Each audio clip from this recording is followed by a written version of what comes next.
Welcome back to the Republic of Arsenal. We're live again. An absolute whirlwind couple of days. Lots and lots to talk about. So that's why I said I take the early shift here today, because as Den will tell you, if we do a late shift with this much to talk about, we'll probably be here till 6 a.m. and we'll have very, very sore heads in the morning. So I thought the safest option was we'll get in early, daytime. We do this sober. So much to talk about.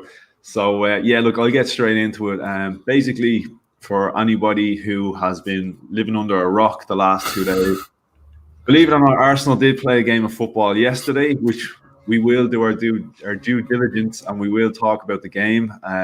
As much as I think many of our minds will be focused probably elsewhere, but we will do our part and still talk Arsenal and what went on against our London rivals, Fulham. But the football world is a bit shaken.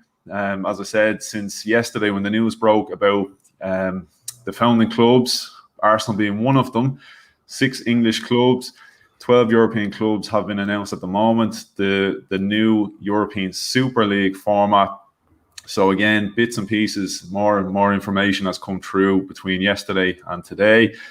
And just before we get into it all, I woke up to really, really shocking news today. So again, anyone that hasn't seen this, I'd just like to say, Jose Mourinho has been sacked. Anyone that hasn't heard the news, here you go. Jose Mourinho has been sacked. So, lads, my head is absolutely spinning. Absolutely spinning. As I said, Arsenal played a game of football yesterday. Then we hear this news about this new league format. Now Jose Mourinho's been sacked right before a cup final. I have a lot of friends, as you know, who are Tottenham fans who are telling me this is the guy that's going to restore. You know, he's going to bring the glory days back to Tottenham. He's been sacked right before a cup final. So look, I would just like to say a massive haha. But there you go. So lads, we're going to jump into this. So as you can see, I have a panel here. James will hopefully be joining us in a couple of minutes. He's working overtime today. He's been on the Arsenal Therapy podcast earlier, so hopefully he'll jump in earlier, or jump in later, I should say.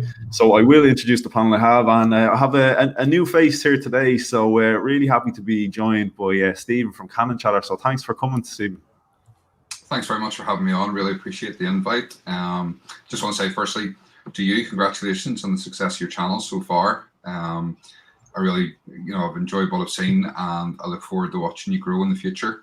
And hopefully this won't be the first time or the last time that I'm on, and hopefully you'll come and join us on our channel sometime soon as well. Yeah, 100%, and really appreciate that. And as you said, I echo that sentiment with yourself and your channel. That's how I came across, and as I said, I watched your content, and I said, look, I really like what this guy has to say. So yeah, it's an honor to have you on the channel. And another guy who is becoming a familiar face, who we got Dan from the Sideline Talk podcast. So another guy who's making absolutely brilliant content, and I love what he has to say.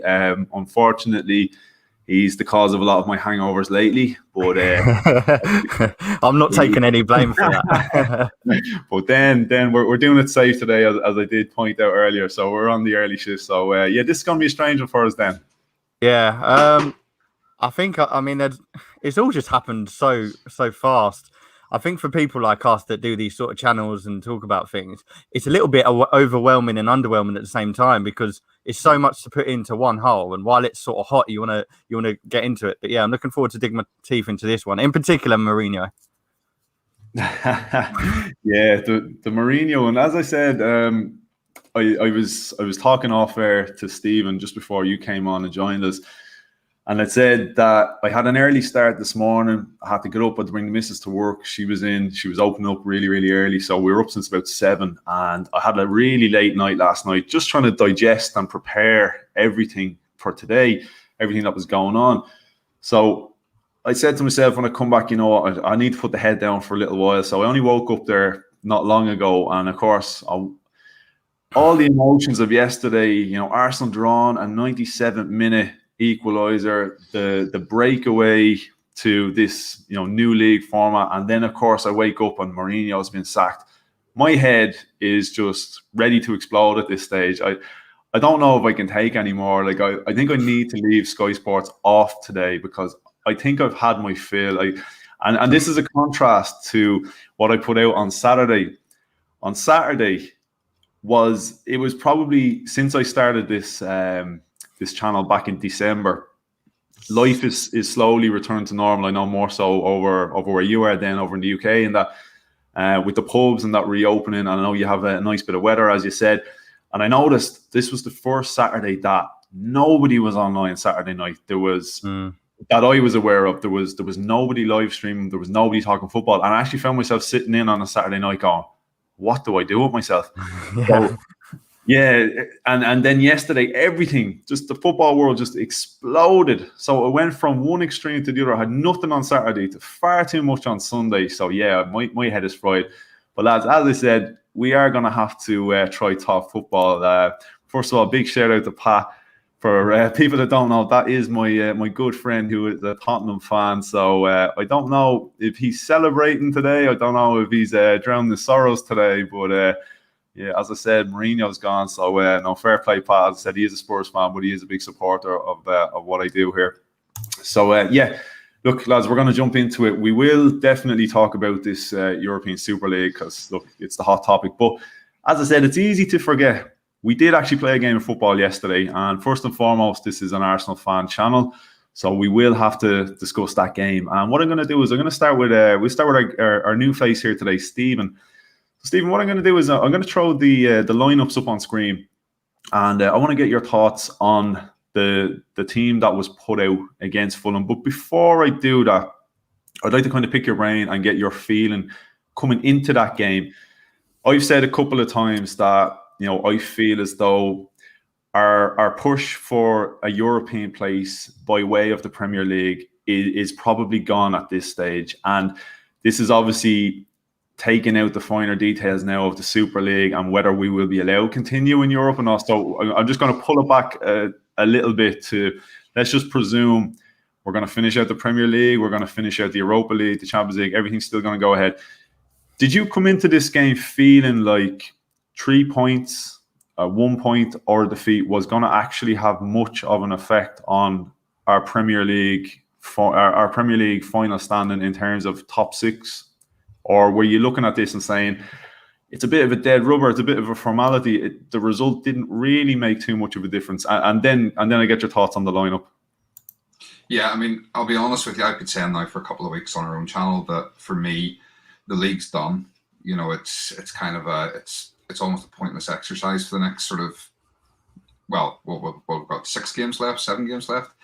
I've said that, you know, for me, it's an opportunity for Arteta to throw in some of these youngsters and blood them now. You know, if the likes of Balogun, who it looks like he's staying, you know, Aziz, who looks like he's got a big future at the club, even the likes of young Joel Lopez at left back, you know, these are the sort of players who should be thrown into the first team, get them a bit of game time. If they're going to be around the first team squad next season, why not have them in now? The league doesn't really matter. You know, yes, if Spurs lose on Sunday, basically you're looking at 7th place as Europa League spot. But even catching up those 2 spaces to get to 7th, I don't think realistically it's going to happen. So why not blood youngsters and just focus on the Europa League? Yeah, and that's exactly what I've kind of been saying. I know people, the argument against what I said, I agree with you. You know, this is a chance to try out a couple of guys like that Martinelli, give him the minutes. Even Matt Ryan, you know, we've got to make a decision on Matt Ryan at the end of the season. Like, okay, I know he's not going to be our first choice goalkeeper, but we do need a capable backup, and you want to see what he's about. You know, are you going to hang on to him at the end of the season? So definitely, I think it makes sense to give guys like that a couple of minutes. Even Dani Ceballos, you know, it's going to be decision time with Dani Ceballos coming the end of the season. Are we going to make the investment to make that permanent? Because you're not going to get him on loan for a 3rd season. So it's make or break now for Dani Ceballos. So yeah, I definitely agree. This is probably time to experiment between now and the end of the season. But sort of the argument was, you know, every couple of points count, which is true. I just think, look, we need a lot to come together for us to be able to get top 6, top 7. Not only do we need to keep winning, we need a lot of teams to drop points. And I just don't see the combination of both things happening. Other people have said, look, in terms of, for your Europa League challenge, you need to keep the form and the players, keep the likes of Lacazette. Now, my biggest issue with that lineup was I didn't want Lacazette to play. And the argument from other people was, well, you need to leave him there because we need him scoring goals. He's on a good run of goal scoring form. And like you, Stephen, I just sort of said, I don't really think it's worth risking him in this kind of a game, because I do think it's gone for us in the league. And we saw what happened. He picked up an injury. But then, what were your thoughts looking at the lineup? Were you happy enough with that, or would you have, like me, like a bit more rotation? Yeah, I mean, I think the problem is that Arteta is damned if he does and damned if he doesn't with his lineup at the minute. That's the problem. No matter who he picks, someone's not going to be happy. You could see it as, don't pick players for, to save them for the Europa League. But at the same time, that game's not for 2 weeks. So, they're all of a sudden, if you don't pick them, they're not going to have a game for 2 weeks. Are they going to be as sharp then come the semi-final? So there is an argument for playing. There was an argument for resting them. The team itself, there was a few interesting things. I was surprised that Xhaka at left back again. I thought, I don't understand what's going on with Cedric. And I am a bit worried for Cedric now at this point, because for all intents and purposes, Bellerin's gone at the end of the season. And you can understand then why Chambers has been playing over Bellerin. But why all of a sudden is Cedric not getting any game time? Because for me, Cedric has performed better than Bellerin has when he's played. So why is he not getting, that game time? Xhaka is... I'm not Xhaka's biggest fan, but arguably he is one of our most important players at the minute. I still think he'll be replaced in the summer. But he is, he's arguably one of the most important players, and he has played so much that maybe, he should have had a wee break. You could understand the likes of Gabriel being brought in, Martinelli, everybody's crying out for Martinelli to start, and if he hadn't have started, it would have been uproar. So again, it's, as I say, it's damned if he does, damned if he doesn't in terms of the lineup. So the only one sort of that I wasn't overly happy about was Elneny. I don't see the point in playing Elneny at all. Other than that, I mean, the rest of it I was okay with. Yeah, what about you, Dan? What were you thinking when you saw that lineup? Were you happy enough with that, or did you have? I mean, on my own channel, I sort of went over this with Farhan, who you mentioned earlier, and the back two, the centre half side, I would have said is a good idea. I think Maria's been magnificent recently, and resting him's not really it's not the end of the world because we have Gabriel there. Xhaka, I mean. I can see where fans come from, where they want him gone. But I feel like, I'll probably say this again in a second, but I feel like we saw yesterday why we need him in that centre midfield if we are going to play him at all. Cedric situation kind of baffles me, like Stephen touched on. I don't really understand it. Chambers, he's been on great form, so to leave him out, is quite a bit. It's a bit of a Lacazette situation, because when he started playing good, how can you put him on the side? But then Bellerin, he's going to go at the end of the season. I think we've seen that pretty much confirmed. So maybe they are just putting him in the shop window. Elneny's a tricky one for me, because if you're going to put Xhaka at left back, you don't really have any option other than to play Elneny, which is a bit sad. Odegaard's obviously injured, and he's more of a player to play up the top in front of them anyway. I think with the front three, it's always tricky because you're gonna piss someone off, no matter what you do. Like Pepe could arguably be in there over any of them. It's a good opportunity to put Nelson in there as well. Like, this is the sort of game where you test them sort of things out. I was quite happy that Gabby played. It wasn't his best game yesterday, but I was quite happy with him on the left.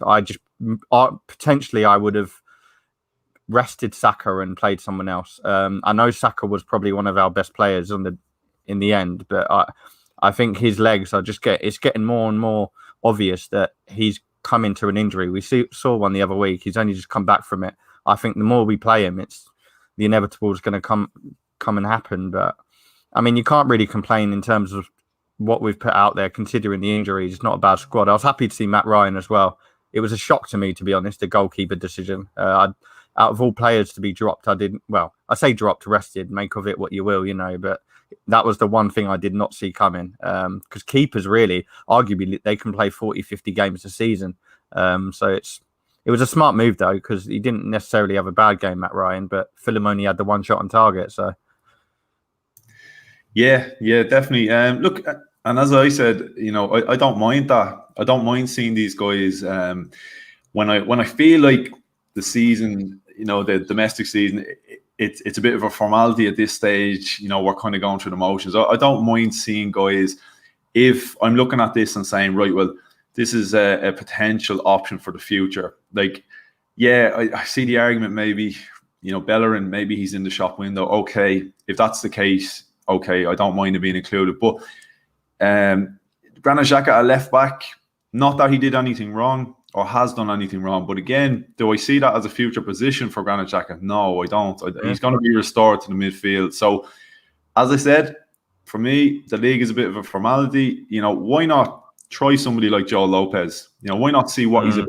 Because, come the summer, we're going to need a backup left back for next season anyway. This could be an option to save a couple of quid. Throw a guy in there because, there could be places up for grabs at the moment. As I said, look, Matt Ryan, Danny Ceballos, it's going to be decision time for them in a couple of weeks. El Neni, again, I don't know where we go with El Neni. I don't dislike El Neni as a player. I just, for me, he's never going to be a starter. If an offer comes in, I would definitely take it this time. He's a handy guy to have, I guess, to come on and see out a game. Maybe give you that bit of energy in the legs for the last 10, 15 minutes because he presses quite well. But when I looked at that lineup yesterday, I sort of said Ceballos and El Neni in midfield, not the most progressive midfield you could put out there. I kind of expected us to be a little bit flat there. And as I said, I was on, I give a big shout out to Albert JTV. I was on his panel yesterday. And as I sort of said, I felt like the lineups in the league, the last couple of lineups, I don't really feel like Arteta is setting up necessarily to try and win the game. By all means, he's not setting up to lose, but I think he's just setting up to be competitive enough that you can kind of get through a game and, nearly backfired, but not get embarrassed. You know what I mean? So I don't necessarily felt he was really going for it yesterday, and I think that's why we've seen a bit of rotation as well. But look, then just to pick up on your point about Bukayo Saka as well, it is a bit strange. There's certain players in there that you feel could do with a bit of a break. Lacazette, I felt, was one of them. Bukayo Saka is definitely another. Like, was there a need to play Bukayo Saka? Look how it's worked out as well. Like, it's not exactly gone in our favour now. We are completely doomed. And so many fans have slated Laka all season. And look at the position we're in now. We don't even know what we're going to do. I know a lot of people are saying, oh, you can put Balogun there. I don't mean to be rude to Balogun. I don't think he's anywhere near ready for first team football. We've seen him play, two games, not even full 90 minutes. Yeah. And Nketiah, okay, he came on and scored yesterday, but I'm not going to beat around the bush and say that he was incredible. It was he just had to be there, right place at the right time. We're in a really tricky situation now. I think Laka and Xhaka were the only real things that kind of bugged me about that lineup, if I'm being completely honest, because the other things I wasn't too bothered about. It's either one or the other. But for Xhaka in left back, if he would have been tested by Cavaleiro, which he could have been, he wasn't. Fulham didn't even have that many chances, so nothing came of it whatsoever. It was a bit disappointing because playing him, you could have risked him as well, and he didn't even get anything really thrown at him. And now we're a striker short again. We don't know when Uber's going to be back. Aubameyang could be gone for months for all we know. Malaria's just touch and go. You don't know how serious it can get or will get. Yeah, definitely. So, Stephen, as I said, I would have liked Lacazette to be rested. And I said this on my last stream. I said I was with Gav Mack, so shout out to Gav Mack. And we were talking about the lineup and what we do coming into this game. And I did say I would like Lacazette not to be playing. And I do understand the argument. He's scoring goals. You want to keep him scoring goals, keep him on form. But look, this is what's after happening now. He's out injured. Could be out for a couple of weeks by the looks of it. What do we do now in terms of a striker? We've got as Dan said, Aubameyang is out with malaria. We've got Eddie Nketiah and a young Balogun. Would you be tempted, Stephen, maybe give Martinelli a shot up front? Yeah, I was going to say that. Obviously, we've got Everton at home on Friday night. I would be tempted to play Martinelli up front. You know, playing him out in the wing, I don't think long-term is going to be his natural position. The one criticism I would have of Martinelli is his passing isn't that strong. You know, he's incredible, you know, when he's run at defenders and trying to take people on. You've seen that yesterday, going past people with ease. He's got a good shot. He can head the ball. We've seen that last season, you know, during the early stages of the season when he got his 10 goals. So he can play as a striker, and I think long-term that will be his position. But his passing just lets him down a wee bit. And, you know, as a winger, you need to be able to pass the ball. You know, so for me, yeah, I'd throw him on up front. Nketiah is as he showed last night, you know, he's a 5-yard poacher. Yeah. And that doesn't really work in this team. You know, he was fortunate at getting that goal yesterday. But how many opportunities do we get for 5-yard poachers? You know, gone are those days. People used to say about Ian Wright was a bit of a poacher, and he was. But Ian Wright could also shoot from outside the box and score. You know, I don't think I've ever seen anybody shoot from outside the box. Yeah, Ian Wright had so much more. That was just a really strong addition to his game, where it just feels like at times this is all Nketiah really possesses. Yeah. So, yeah, I mean, I'd be inclined to give Martinelli a start up front against Everton on Friday night. It'll be interesting to see as well, because obviously they've got used to Laka playing again, and Lacazette, it's so different to Aubameyang in many ways because he provides more than that finish. He actually gets in the middle, and a lot of the time he's a provider, just not so much end product. So it'll be interesting to see them adapting without Lacazette because they've just got used to it, and obviously that Odegaard's been out. So they're at the moment they're going through like 3 or 4 different styles of play, and now they've got to adapt to a complete new one with the likes of either Martinelli, Eddie, or Balogun. It's bad timing as well because obviously we've got Villarreal coming up, Everton coming up on Friday, who are playing for a lot of. I'm not saying our league is really got a lot more to go for, but they won't be a pushover. Everton are still looking for that Europa spot. Yeah, definitely. Everton, they're definitely going to cause us trouble. But yeah, like I said, lads, I'm probably kind of fast tracking through this game a little bit because we do have so much to talk about. But look, we have to talk about these VAR decisions. Craig Boston, our good friend, came back to haunt us yet again on VAR. And you know what the funny thing was, as I did say, I spent most of my Sunday yesterday. I was actually walking around the forest with my 5-year-old daughter, so I was kind of I couldn't get reception, so I wasn't really on any social media, anything like that. So I had to catch up with the game. I didn't get to watch the game live, and when I did finally get reception back, I'd seen a couple of people talking, saying VAR, there was an offside, there was a penalty, and before I even watched any highlights, I sort of said to myself, you know what? Craig Pawson was in charge today, wasn't he? And I'd already kind of played a couple of scenarios in my head. And I sort of, then after catching up with the replays, I looked at it, and I often make notes when I'm watching the game. And I flicked back to the Wolves game. And it was almost word for word, nearly the same kind of feelings I was having with VAR, Craig Pawson. It wasn't. Just, it starts to feel like Groundhog Day, when you're an Arsenal fan with these VAR decisions. And James has just joined us here, yeah. So a big shout out to James. So I'll go to James first of all. James, this Dani Ceballos goal, and I feel for Dani Ceballos here. This was it was to be his first Premier League goal for Arsenal. And let's be fair, I mean, he's not exactly known for his aerial ability, but he did very, very well to put that ball in the back of the net. I thought it was a great header. Great, he showed great striker's instinct to get in there to put the ball across the goalkeeper. Something maybe we touch on later. Pepe maybe should have tried to do. But this VAR, as you can see, I'm gonna bring hopefully a bit bigger there. People can see. I do apologise for those that are listening audio only, but I do have an image of this Bukayo Saka offside. James, Bukayo Saka offside by about a toe. What is what's your take on this VAR? And I know this could be a whole podcast in itself altogether. Yeah. But yeah, we're harshly down there, I think. Yeah, I think Alan Smith joked in the commentary. First of all, thanks for having me on. I'm sorry I'm late. No problem. I had to do the podcast before.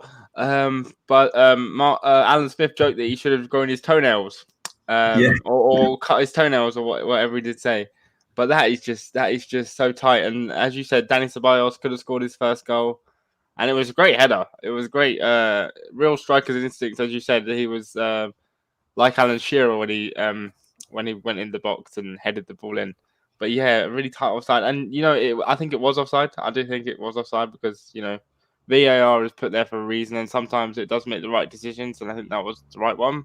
But yeah, it's just fine margins again. But yeah, it's all it comes down to is fine margins these days. There's no sort of, you're always waiting to celebrate a goal and doing your normal celebrations that you hold off.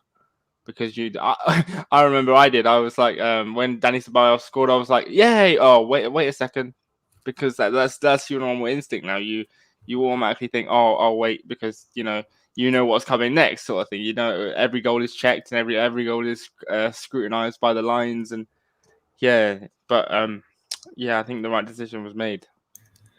Yeah, definitely. Look, I guess going by the rules of the game, the way it is now, the way it's been set up by VAR, looking at that image, yeah, okay. If you want to call that offside, I'll agree with you. I don't agree it should be considered offside. I think it's too fine a margin. But Yeah. going by the letter of the law, if you want to call that offside, okay, that's fair enough. We'll give that as offside. Now, Stephen, I'll come to you on this one. If this one is considered offside, I'm going to throw up the Fulham goal, and again, this is where I'm pretty pissed off because, as I said, I'm willing to accept by the letter of the law. Okay, Bukayo Saka is offside. Why is this not offside for Fulham? If you see where the line is drawn, you can actually see, I think it Lookman, I think it is making the run. If you look on the yellow line, you can actually see his hand. How come he's not offside? What is this? Do you think, I don't want to really get into this, but I just want to get your personal feeling. A lot of Arsenal fans feel, there's something against Arsenal when it comes to VAR. Tricky one, isn't it? Yeah, I think, if you look at the first one, as you say, it's literally a toe, half a toe. And you kind of go, what advantage is he really gaining by half a toe? This one, it's his hand. And by the letter of the law, he can't use his hand to play the ball. So, it's to be part of the body that you can use to make contact with the ball, which is why it's based on where his shoulder is rather than his hand. At the time, like yourselves, I was raging. I was like, that's offside, that's offside. They can't give this. Looking back with a bit of time to sort of calm down and look at it, yeah, technically it was his hand. He can't play the ball with his hand, but it does at times feel very controversial. And you're saying about obviously Craig Pawson, and I actually put out a tweet before the match saying, I've just noticed Craig Pawson's the referee, expect controversy. And here we are sitting talking about, VAR decisions over offsides and penalties. The other thing as well, someone, again, probably Alan Smith commented it yesterday, it's, the point that the ball actually left the foot. Yeah. It's so fine a margin that if that image had been taken one click later, the ball could still be shown as being against the foot and the player slightly further forward. So, it's all in what frame they choose to use. So it's, it's supposed to be clear and obvious. To me, that's not clear and obvious. Neither was the first one. So, there's arguments that both should have stood. Yeah, I would definitely agree with you. As I said, look, I thought both of them are perfectly fine. And again, I tried to look at it. I tried to look at it from a common sense point of view. And yeah, like I completely see, as you said, the letter of the law. It's a part of his body that's offside, being his hand that can't influence the goal itself. But I suppose if you want to use a bit of common sense to get technical and say, you've ruled Bukayo Saka's out and his body is actually facing more so away from goal, whereas this guy is running towards goal. So for me, he's in more of an advantage than Bukayo Saka was, but it's a whole other debate for a whole other day all over again. But then when it comes to what followed that move, the penalty decision, did you think Gabriel was hard done by? Yeah, I mean, to me, it was clumsy from Gabriel. I'll admit that. And it's a bit of an odd situation with Gabriel. I don't know what's going on, but I think it was soft. But then again, like Stephen's mentioned, like James and yourself have mentioned, I'm not surprised by any decisions in this game anymore. I think there's been at least 30, 40 decisions this season that I've spoke of in my pod. I'm sure every other person in their channels has spoken about.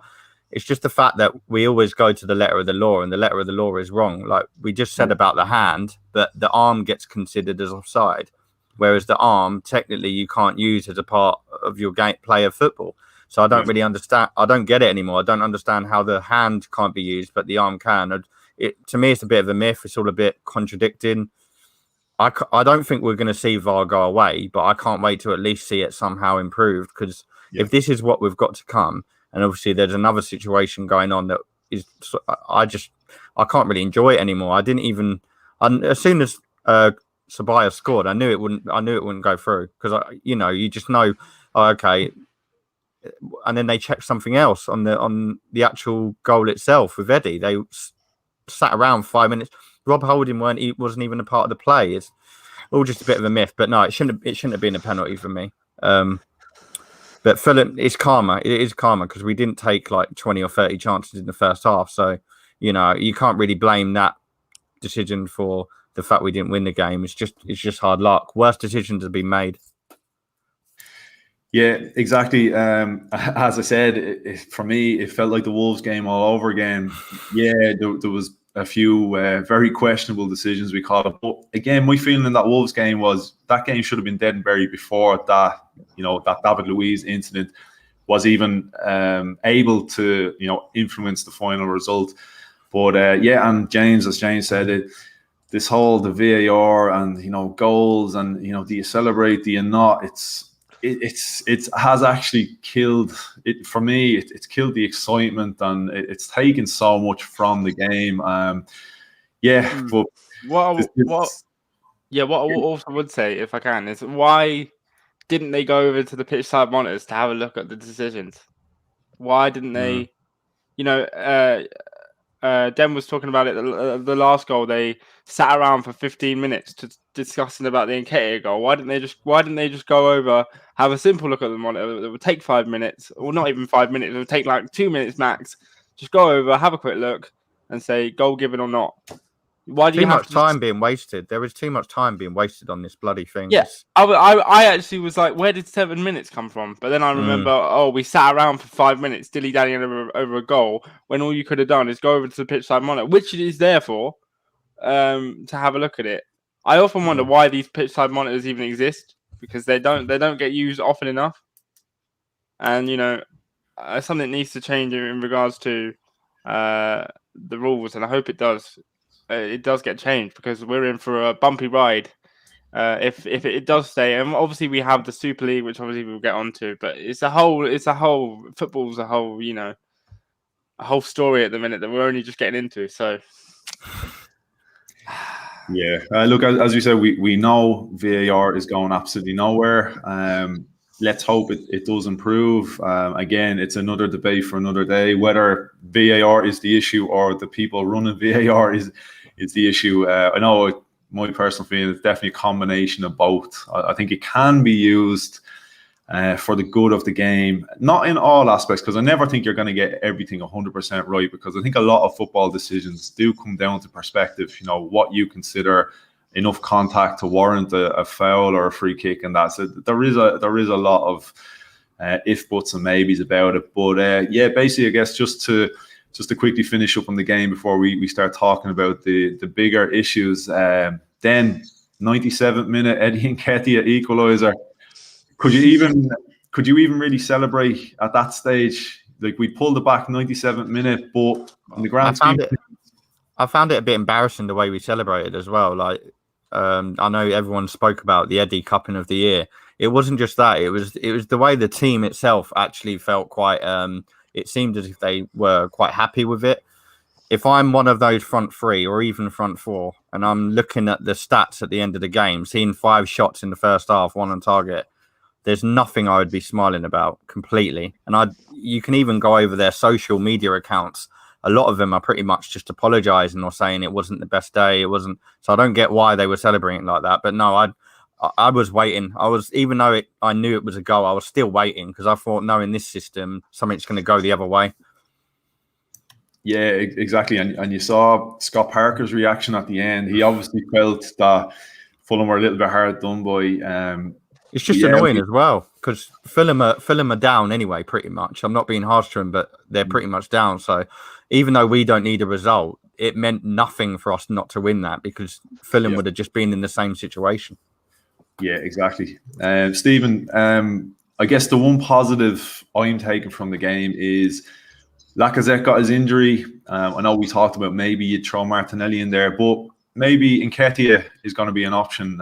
Surely it's going to at least do him the world of good. The fact that he's been sat out for quite a while, he's come back. And as we as fans sort of think, it was probably a bit of a pointless goal for us. But for a guy like Nketiah to at least have got that, that's a bit of a confidence boost for him. Do you think that might help him now if he is the man that has to lead the line for the next couple of games?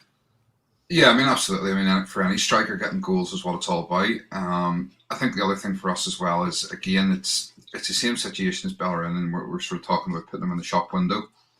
The reality is that, Nketiah, Lacazette, Aubameyang, with Balogun coming through, somebody's going.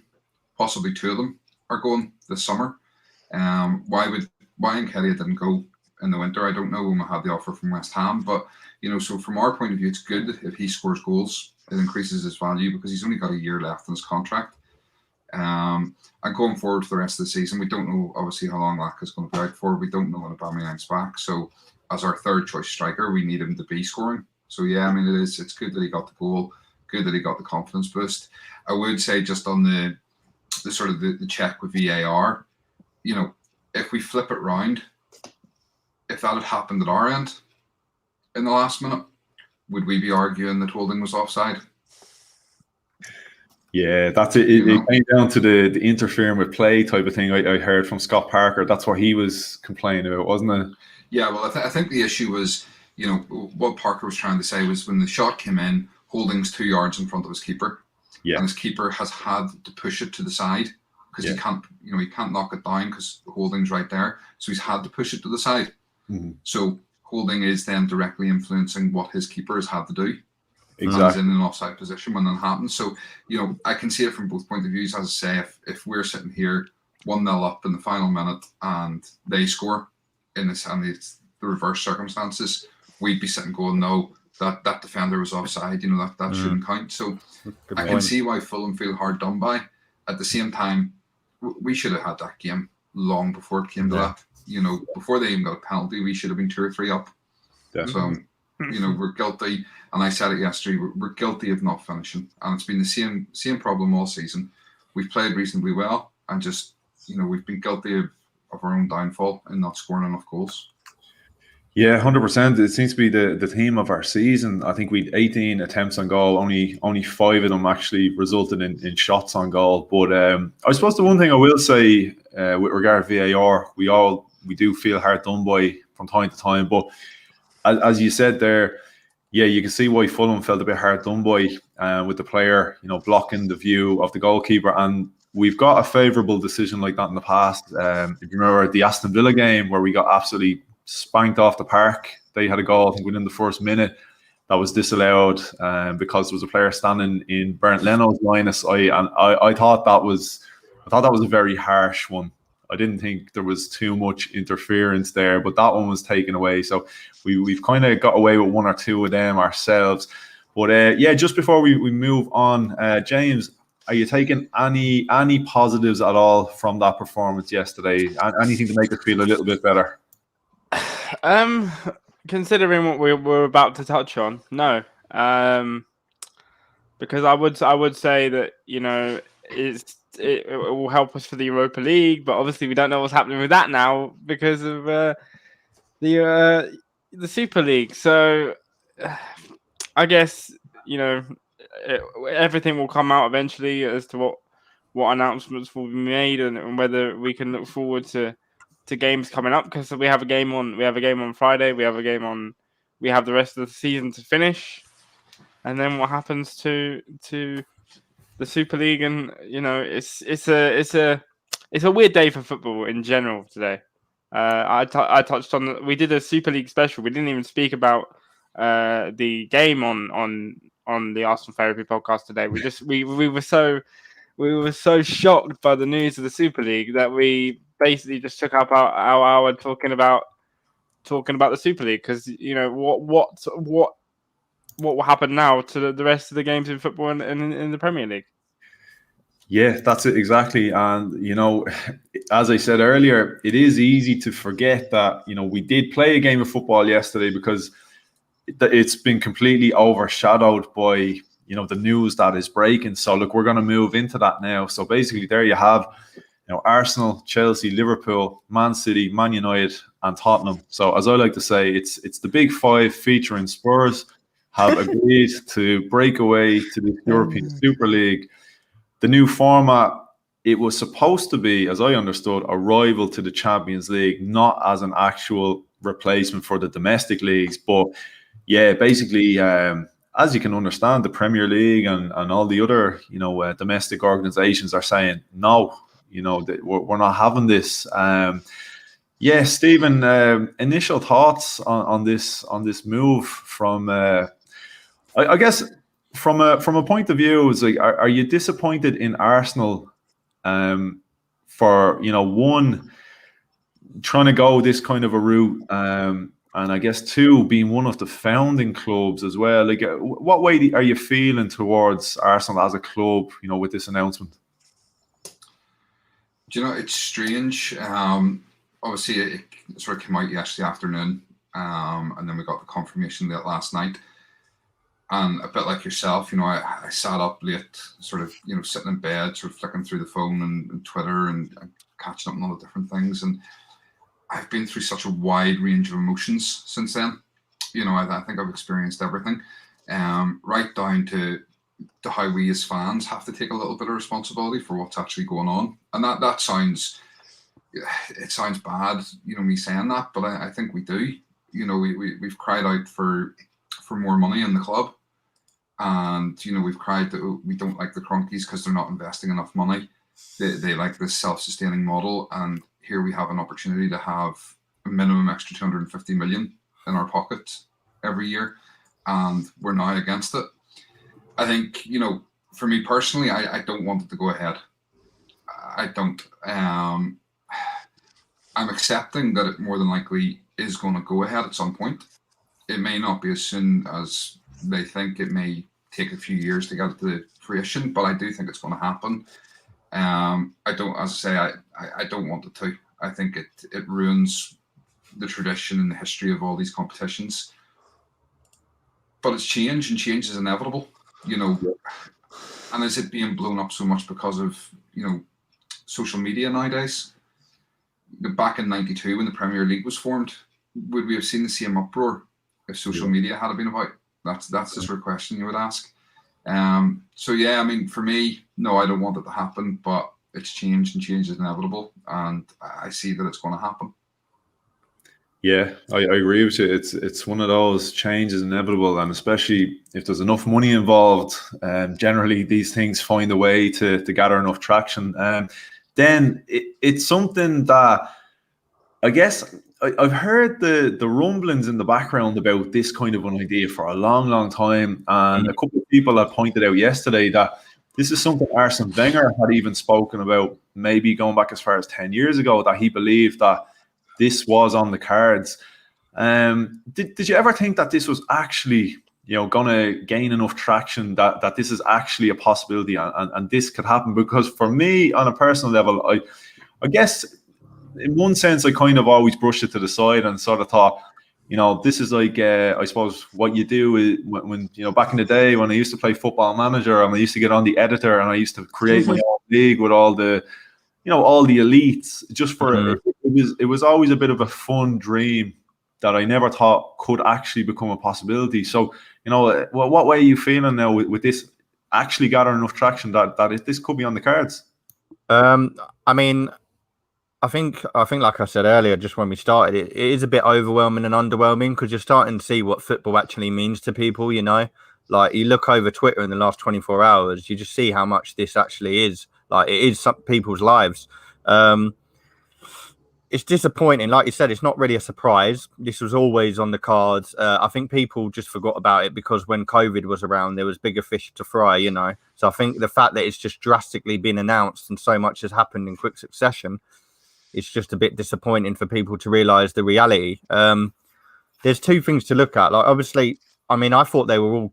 I was calling everyone's bluff 24 hours ago when UEFA and FA said, oh, we're going to kick these teams out. I thought, nah, surely not. But then this morning, you've seen all sorts of clubs and play sort of part ways with UEFA.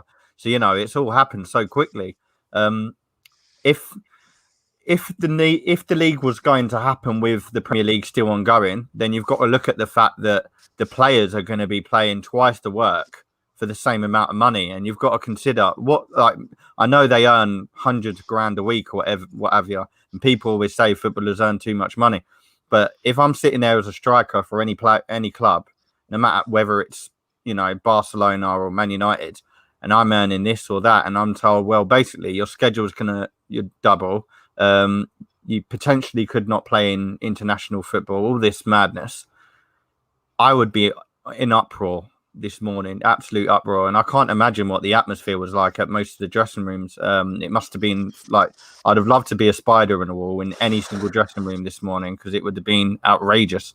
But the fact if we are taken out of the Premier League and we start a new one, what's gonna really happen to that Premier League? Because they won't survive without all that money. There's hundreds of millions of pounds that they'll lose out on, and you can't also say, "Oh, stay in the Premier League," because it's unfair. We, as well as Man United and Chelsea, Man City, whoever, we already have a big advantage on these teams like Aston Villa, Everton, because we have a lot more budget as it is. So if you get told, "Oh, they're in this league, so they're going to get an extra 300 million," what is the point in these teams turning up? Because they're already not getting that sort of success and moving forward. West Ham are about to achieve potentially top 4 for the first time in years. Next season, if they get told, "Oh, these teams are going to get 300 million, whereas you've got 300 million short," I know where I want to be playing. The players are going to want to move quicker than they already do, and it's like the passion of the game as well. I think players, we've seen lack of passion as it is this season. I don't get how you can have passion in the league where there's no relegation, there's no fight for top 4.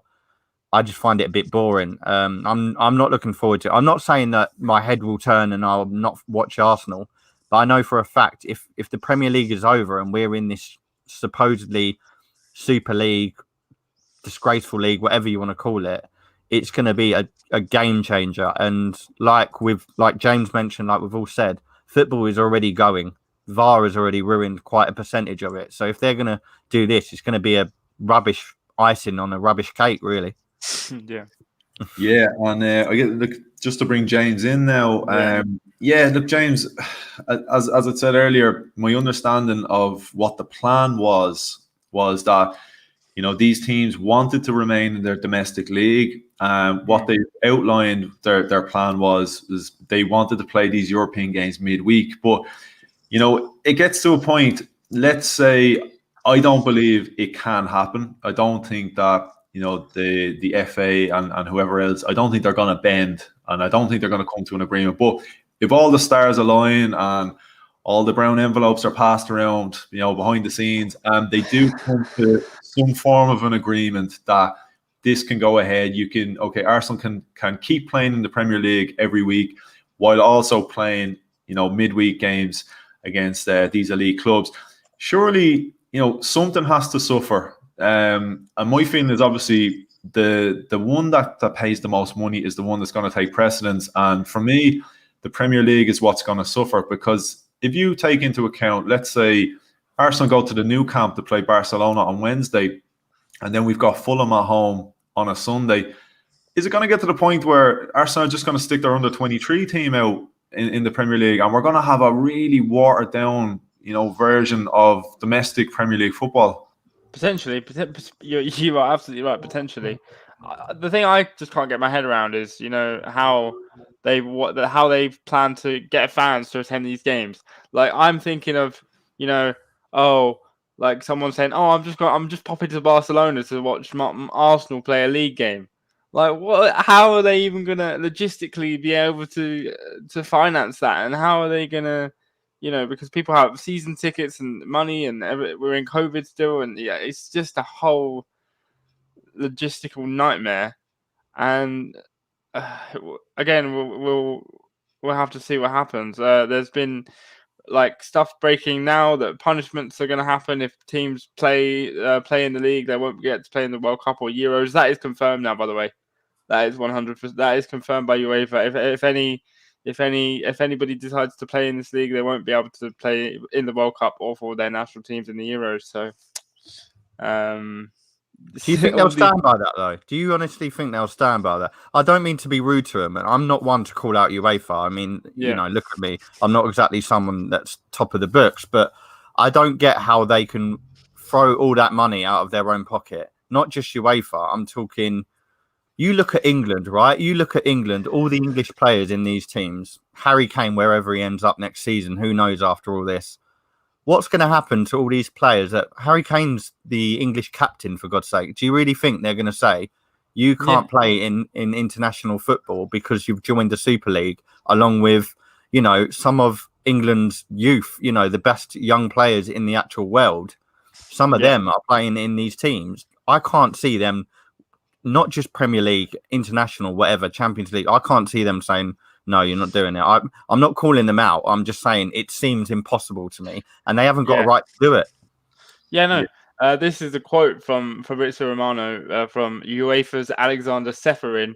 Confirms that players that will play in the Super League will be banned from playing in the World Cup and the Euros. They will not be allowed to play for their national team. So it is confirmed. That, I agree with you. Then I don't know how they're gonna, because like you said, I had that issue with Harry Kane. He won't not play for England. So I don't know how they're gonna, police that and logistically, do that. But it's going to be, time will tell whether anything will happen.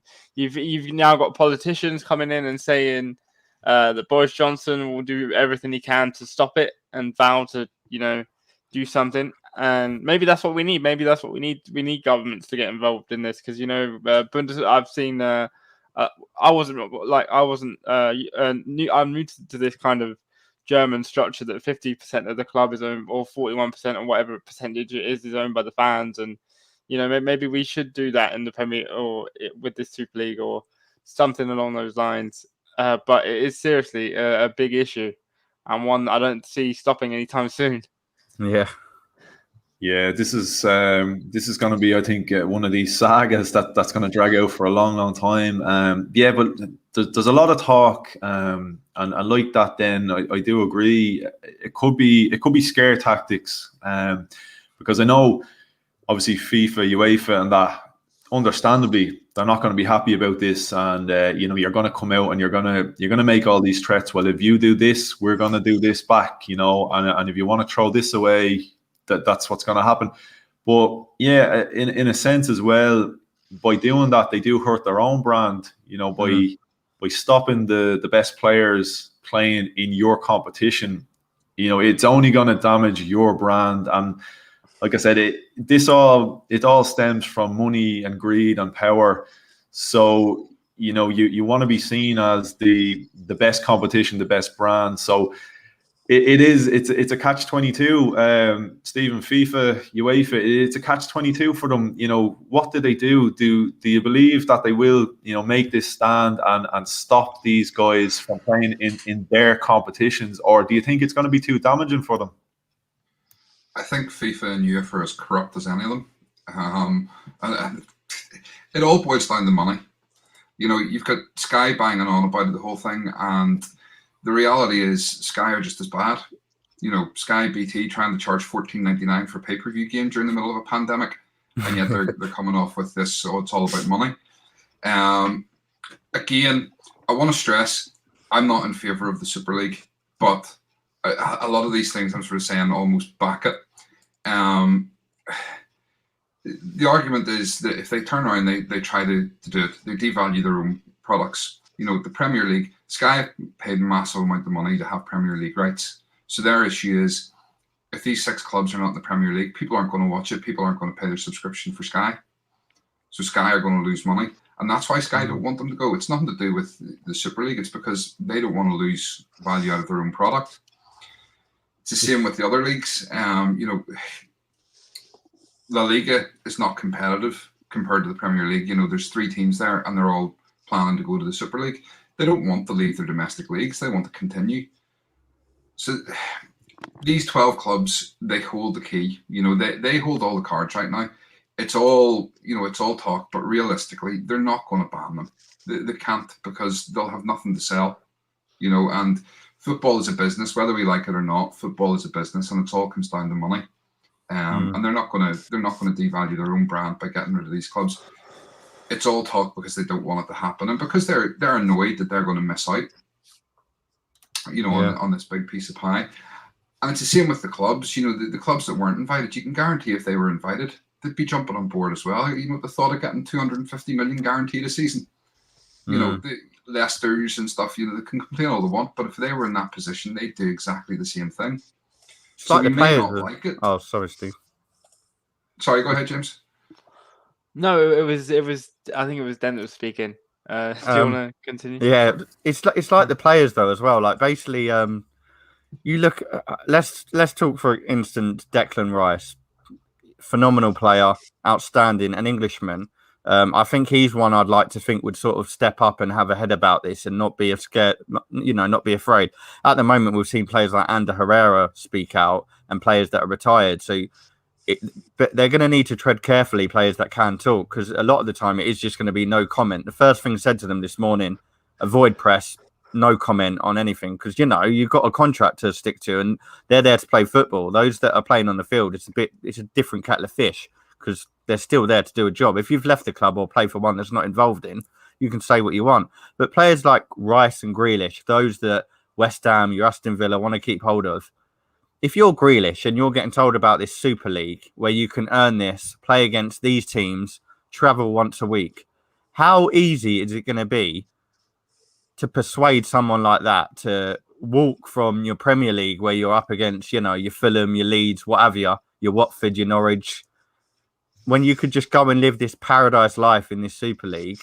Are they really going to, even if the FA and stuff do stick to their word, are they going to care as much if they're earning, 300, 400k? Because I imagine that wages will improve if they're getting 300 million. Each club getting 300 million. So you can put God knows how much more extra. I don't see how it's fair in any way, shape or form. And it's in the both situations as well. Whether or not they play in Super League and Premier League, or whether they just play in one, it's going to still be unfair. Because teams like Everton, they're gonna drop players like there's no tomorrow. Anyone that's been good this season, they'll join the Super League, and if you're Liverpool with 300 million, you'll be saying, all right, we can get him in. And before you know it, players are fighting, teams are fighting to hold on to some of their most loyal characters. And it's not even the players' fault, because at the end of the day, you have got a job to do and you have got money to earn. So I know a lot of players sometimes stay loyal. You could say Harry Kane's been loyal to Tottenham, but I still believe that everyone has got their price. And we're going to see that if this Super League takes place. A lot of Premier League's best players at these young clubs are gonna shaft like that. Yeah, and to just pick up on your point real quickly there, Dan, Rice and Grealish, it's not going to take an awful lot to convince those boys to cross over, is it? We've seen those two lads. You said that to the wrong man, unfortunately. So, sorry, Stephen, you were going to jump in there. I was just going to say, in terms of this idea that they're not going to be allowed to play in international competition, if they do stand by that, what's to stop the creators of the Super League creating their own world tournament? And FIFA are that corrupt that how many nations are going to go, well, yeah, let's just leave FIFA and go and play in this one. There's more money in it for us. So it's the same thing. They hold all the cards. I just can't see how there's got to be compromise. There has to be a compromise in here somewhere. The other side of it, I mean, I was working it out. To win the Super League, you've got to play 23 games, potentially 25 if you finish third or fourth in your group, because you go into a 2-game playoff to qualify for the quarterfinals. So 23 to 25 games extra on top of 38 league games plus FA Cup and League Cup. So squad size has got to be increased. That's what I mean. And then all of a sudden, those 6 teams have an advantage in that they're going to have a bigger squad. And then you look at the flip side of that, in that we have worked so hard to reduce our squad because Arteta said there was too many in the squad for him to manage. Yeah. And then all of a sudden, we're going to look at going, well, potentially they're going to say, right, well, those Super League teams get an extra 6-10 players, whatever it is, to pick from. So all of a sudden, Arteta's back to having to manage a bigger squad again. And it's how do you keep everybody happy? Yeah, you know what? It almost becomes a case of nearly like going back to Sunday League football. You have an A team and a B team, 2 different coaches, for 2 different leagues. Is it realistic, as you said, to be expected? Not for Arsenal. For Arsenal, we haven't even got enough depth for the competitions we play in. I can't see us. So if everything carries on, so if we play the way we're playing at the moment, all the competitions we're allowed in, how on earth are we going to juggle in League Cup, FA Cup, if we win Europa, Champions League, or if we get to Europa League, how would you be all that? And then you're still playing a game each week in the week, which is against some of the biggest teams in the world. Yeah, I can't see it. We would need to sign at least, I think, like Stephen said, we would need to sign like a whole new squad and get rid of a fair few as well. And we've already got enough work to do. The way I see it, we're just putting more weight on our shoulders. The work that needs doing already is hard enough. But yeah, we'll just whack a Super League in place that we've got more. I don't get it. Not just Arsenal either. Not just Arsenal. Tottenham in the same situation. Yeah, that's like what I was saying. Like something is going to suffer because it's not realistic to do that. With the amount of games already, domestic games that there are already.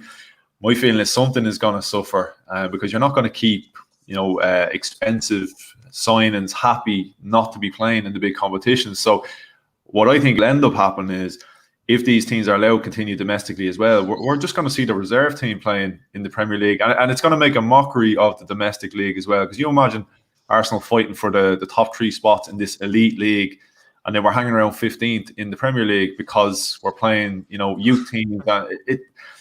I just think it's not going to work because the Premier League doesn't want their product to be watered down. They're going to want the best players available playing, to represent their brand so they can, as Stephen said, sell their subscriptions and that. So it's going to be very awkward for clubs to be able to balance both because they'll probably be told, look, you can't register this group of players just for the sake of filling the squad. It's like, if you are entering this competition, you are expected to be playing your best team week in, week out that's available.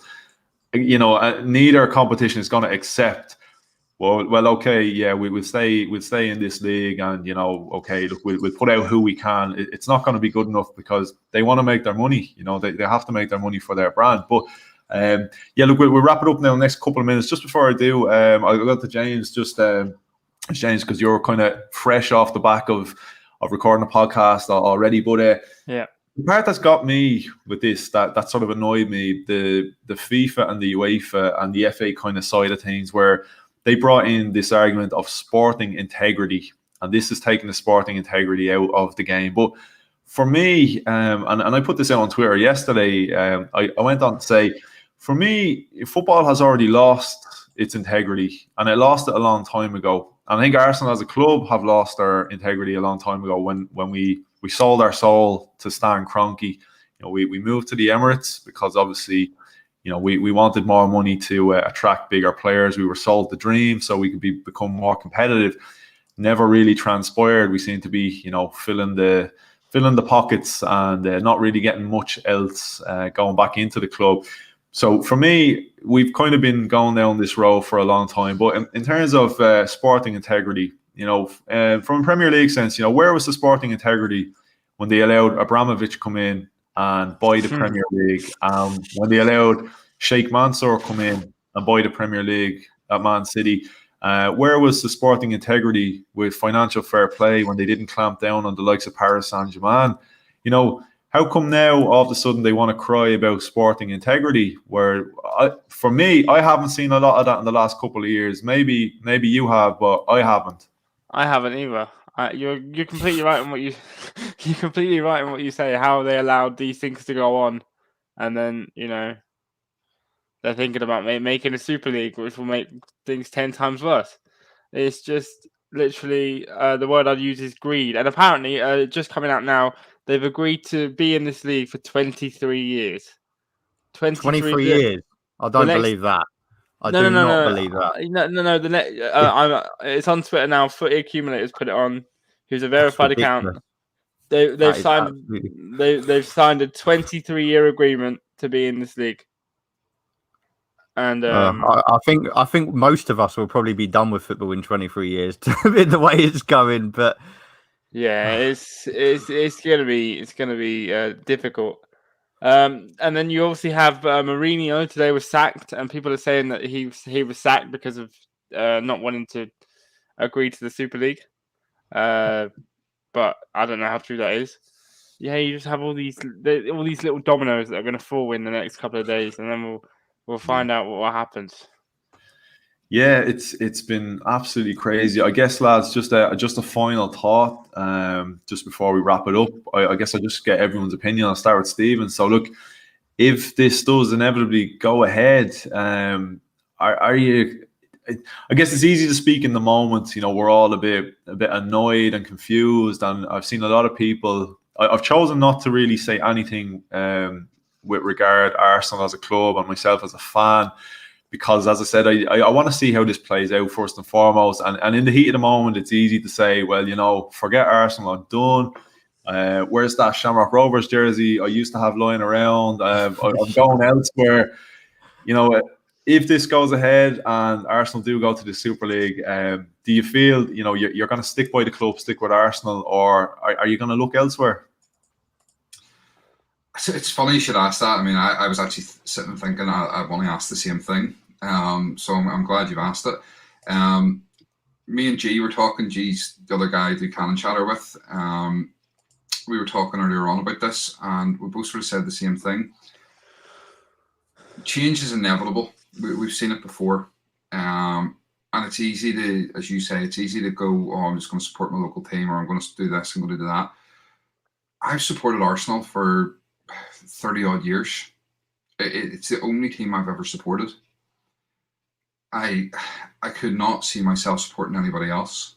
I've invested too much of my life into this club, and I think I would have to stop following football completely before I would stop following Arsenal. You know, Arsenal's my passion, that's my love, and you know, aside from my wife and kids, it's probably one of the most important things in my life, and that's a sad thing, you know, to take football that seriously, but it is, you know, and we all feel passionate as supporters, and that's why there is so much uproar, and that's why there is so much bad feeling about what's going on. It's because we love the club, and you know, we want that tradition, we want to keep what our club means to us.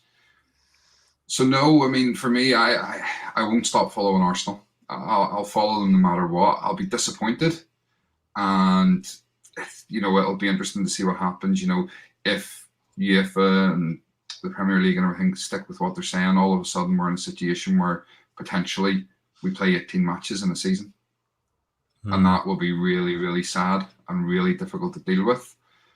But it won't stop me following it. Yeah, no, I think that's fair, and like you said, I think it's an understandable reaction from a lot of people to come out and say, because like that Arsenal is a huge part of each and every one of our lives, no matter how long you've been supporting. It's the reason why we do what we do here, because they are such a major part. And yeah, I would kind of share that sentiment that, okay, I could turn around and sort of say, look, I'm done with the club. Let me pick up a jersey of one of these local sides, but would my heart be in it? I don't think so. You know, okay, with time maybe, but I think I would always have that. Like Arsenal is all I've known since I was a kid. You know, so it's very hard to just turn your back on something that you've invested so much time and effort and patience, and like they've given me so much heartbreak over the years. They give me some nice moments as well, don't get me wrong, but so much pain and heartbreak over the years that if I haven't walked away from them already at this stage, I think I'm going to find it pretty hard. And maybe Dan, I'll go to you. I'll leave James to last because James is of the slightly younger generation to the rest of us. But Dan, what about yourself then? Like, you've invested a lot of time as well into this club. So, could you ever see yourself, looking elsewhere?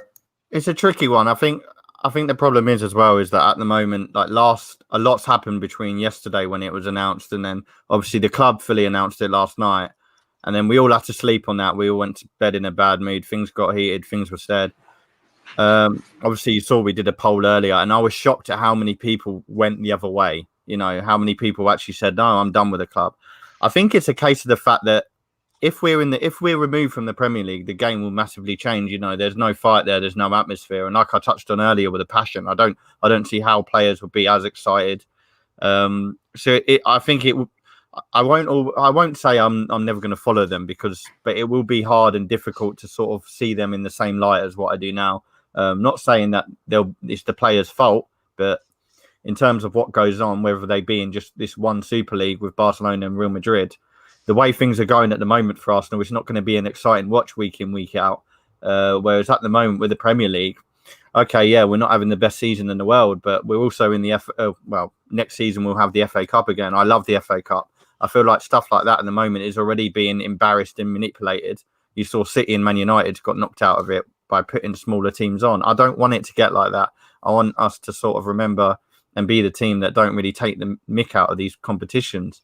So it all depends to me. I'll always follow them, but if, like what James said, Stephen said, we're playing a stupid, ridiculous amount of games each season. How much time have you got to watch a team? So, it's like we will be playing football almost every day at some stages. So I don't really know how it's going to work.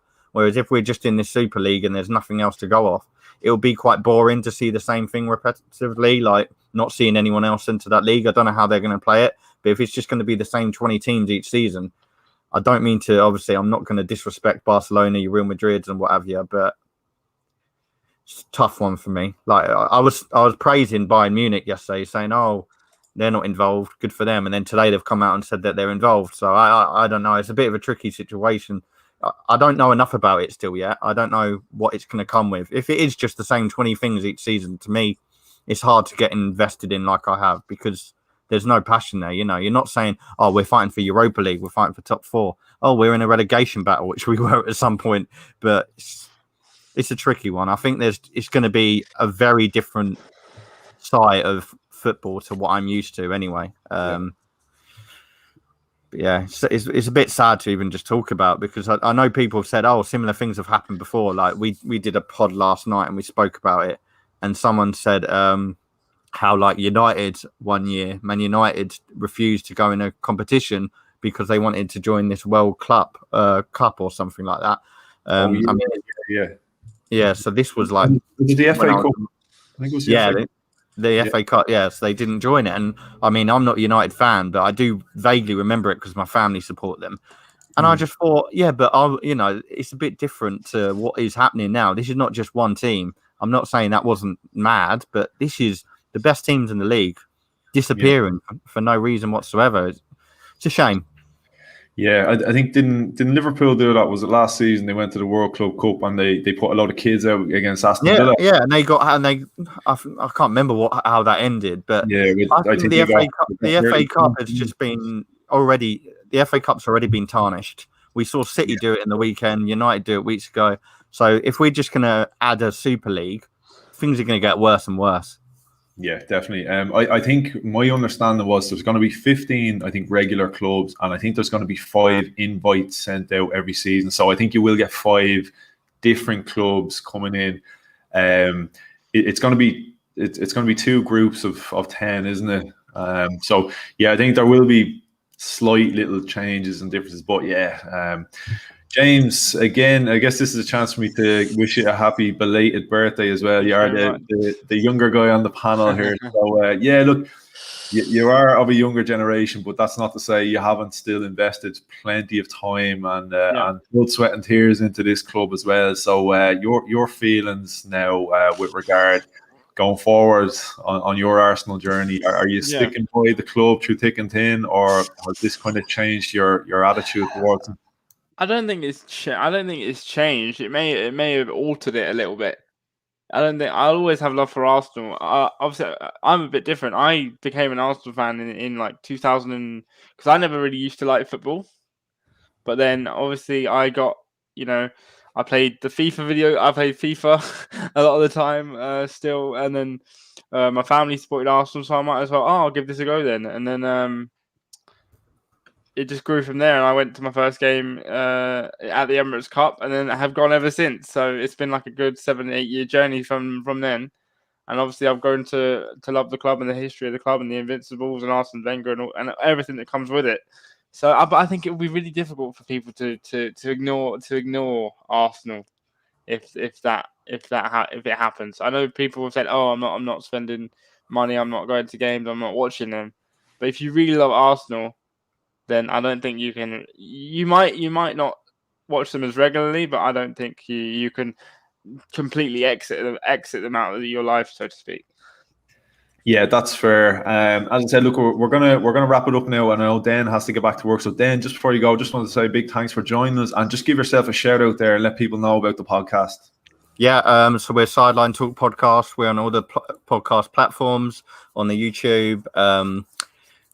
We do. There is a feature on Arsenal, but we're all things football. We don't sort of stick it to it. But yeah, it's me, myself, Sam, Scott, and Lee. So yeah, you can find us on Twitter as well. But yeah, make sure you give us a look. And Ant will be on it very shortly, I believe. So yeah, it's been good to be on, mate. It's a bit of a weird one, to be honest, because it's not usually we were on and we're just moaning about Arsenal, but this is just different. It's different bad gravy.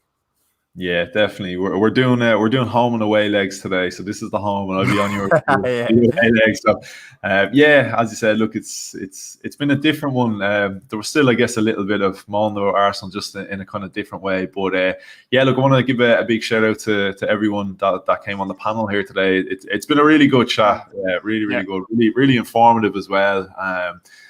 It's not an easy one, not an easy topic. It's something that's very new to the whole lot of us. As I said, it's easy overshadowing what went on yesterday to the point where I don't think anybody really cares about that game against Fulham, and it was quite difficult to kind of get invested in talking about it. Obviously, we have to.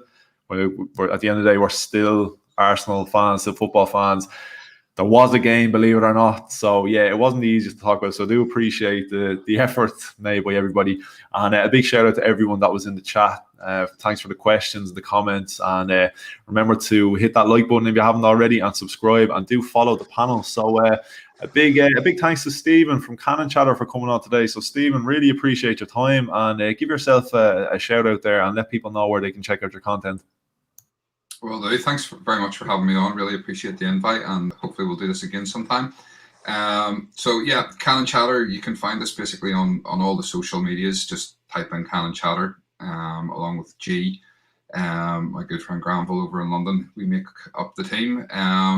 We do have the YouTube channel as well, and we will be live at 9 o'clock tonight with a show called The Moan-In. So people can come on screen and moan as much as they want about everything Arsenal at the minute. Obviously, we'll be going over all this stuff that we've talked about today as well. But yeah, if people want to join us at 9 o'clock tonight. And yeah, hopefully we'll see you there. Brilliant. A great name for a phone in. The Moan-In, absolutely love it. And I'd say you're going to get absolutely swamped tonight. I'd say there's usually a lot of people willing to moan about Arsenal, but I'd say you'll have no shortage of people moaning tonight. So I'll definitely be on to check that out. And James as well. So one half of the Arsenal Therapy podcast. You want to give a shout out there and let the people know all about it? So I'm on Twitter at James Payne AFC, and I also run a podcast along with Farhan, Gone Since '96, the Arsenal Therapy podcast. We obviously did a podcast today, which should be out tomorrow, all about the Super League and all the intangibles that come with it. And tomorrow, I believe I'm on another podcast I recorded yesterday. I'll announce that nearer the time, but there should be an announcement about that tomorrow. But yeah, things are going good aside from that, and we'll have to wait and see what happens with Arsenal this week. I'm sure we'll do something again pretty soon, and hopefully, things we'll know a little bit more about everything that's going on. But I've enjoyed coming on. Sorry for the little bit of lateness, but had to get something to eat before I came on and spoke about this whole Super League, because it's a tough topic to talk about at the moment. Hey, no, it's understandable. I do appreciate your time, and it's all good. I couldn't have you coming on here hungry talking about Arsenal. It wouldn't be fair. But yeah, lads, look, as I said, it's been enjoyable, informative chat. Plenty to talk about. As we said, we had the Arsenal Fulham result. We got this breakaway to a Super League idea, and Jose Mourinho was sacked. So it's been an eventful day. So I'm about to turn on Sky Sports News. God knows what's waiting for me there. So look, I appreciate your time and I appreciate everybody watching. So look, as always, come on, you Gunners.